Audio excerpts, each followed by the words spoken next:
Bonjour à tous, merci de nous retrouver à Lourdes pour cette assemblée plénière des évêques de France. Au menu de ces journées de travail des évêques, il y a notamment le thème « Faire vivre nos églises ». Et je retrouve justement Monseigneur Roland Minrat qui préside ce groupe de travail et qui est également l'archevêque de Dijon. Monseigneur Minrat, bonjour. Bonjour à vous. Alors on parle dans les médias de destruction d'églises, il y a parfois un peu des articles alarmistes. Combien y en a-t-il précisément ?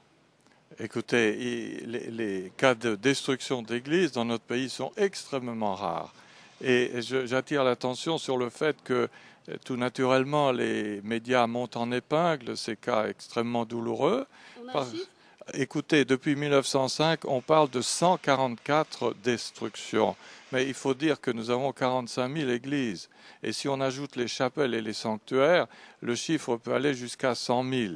Alors, il ne faut pas être alarmiste, mais il faut être bien conscient de l'enjeu qui consiste pour nous à prendre la mesure de la situation et à ne pas laisser passer les situations d'églises qui sont plus ou moins abandonnées. Il faut les réhabiter pour justifier qu'on puisse les restaurer.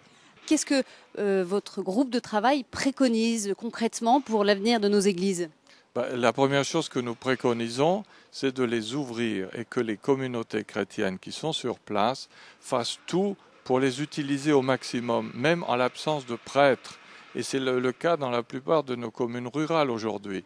Mais lorsque on découvre la beauté de ce patrimoine architectural et tout ce qu'il représente pour une communauté locale, on ne peut que se dire mais il faut réinvestir nos églises, il faut les habiter, il faut aller y prier, y organiser des séances de catéchisme, y organiser des réunions de partage de la parole de Dieu, et tout cela avec l'accord du prêtre bien sûr et avec ses encouragements, mais il ne faut pas attendre que le prêtre vienne pour qu'une église soit ouverte.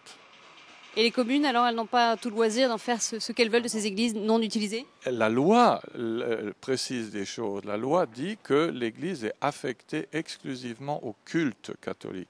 Et donc la commune ne peut pas en disposer comme elle veut. Lorsqu'on organise une activité non cultuelle, il faut s'adresser à l'affectataire qui est le prêtre qui doit donner l'autorisation. Ça, c'est la loi. Merci beaucoup, Monseigneur Minrat. Merci à vous. Et voilà, nous vous retrouvons dans quelques heures pour un prochain flash ici à Lourdes.